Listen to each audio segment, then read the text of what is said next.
Appeal শুনানির তৃতীয় দিনে ৭০ জনের মধ্যে প্রার্থিতা ফিরে পেয়েছেন ৪১ জন। বাতিল হয়েছে ২৫ জনের আর অপেক্ষমান ৪ জন। সব মিলিয়ে ৩ দিনে ২১০টি আপিলের মধ্যে বৈধতা পেয়েছে ১৫০টি। আসন্ন নির্বাচন গ্রহণযোগ্য করতে না পারলে দেশ বড় সংকটে পড়তে পারে বলে আশঙ্কা প্রার্থীদের। রফিক মাহমুদের রিপোর্ট। ত্রয়োদশ জাতীয় সংসদ নির্বাচনে প্রার্থিতা ফিরে পেতে রাজধানীর আগারগাঁওয়ে নির্বাচন কমিশনে আপিল শুনানির তৃতীয় দিন ছিল সোমবার। তালিকায় ছিল ১৪১ থেকে ২১০ নম্বর পর্যন্ত আপিল আবেদন।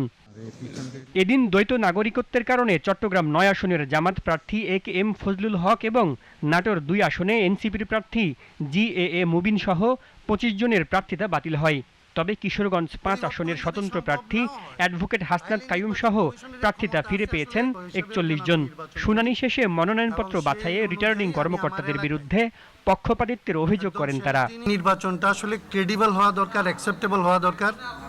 আর ওই নির্বাচন কমিশনকে যতটা সম্ভব জনগণের সামনে আসলে তাকে বিতর্কিত না করা উচিত। আমার মনোনয়ন বৈধ হয়েছে, আমার প্রার্থিতা সঠিক ঠিকই গেছে ইনশাআল্লাহ।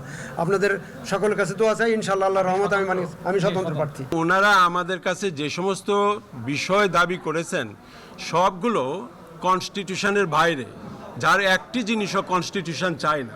যার প্রাথমিক বাছাইয়ে উনি অবৈধ বিবেচিত হয়েছিলেন, তিনি আমার বৈধ মনোনয়নের বিষয়ে অ্যাপিল করেছিলেন।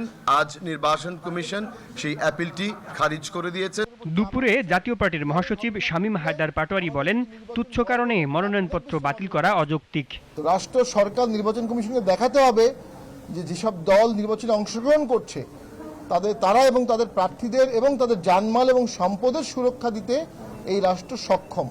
যদি রাষ্ট্র এই সক্ষম না হয়, অক্ষম রাষ্ট্র সুষ্ঠু ভোট করতে পারবে না। 18 জানুয়ারি পর্যন্ত চলবে আপিল শুনানি। প্রার্থিতা প্রত্যাহার করা যাবে 20 জানুয়ারি পর্যন্ত, আর চূড়ান্ত প্রার্থী প্রকাশ ও প্রতীক বরাদ্দ দেওয়া হবে 21 জানুয়ারি। 22 জানুয়ারি থেকে 10 ফেব্রুয়ারি সকাল 7:30টা পর্যন্ত চালানো যাবে প্রচারণা। Rafiq Mahmud, GTV news, Dhaka.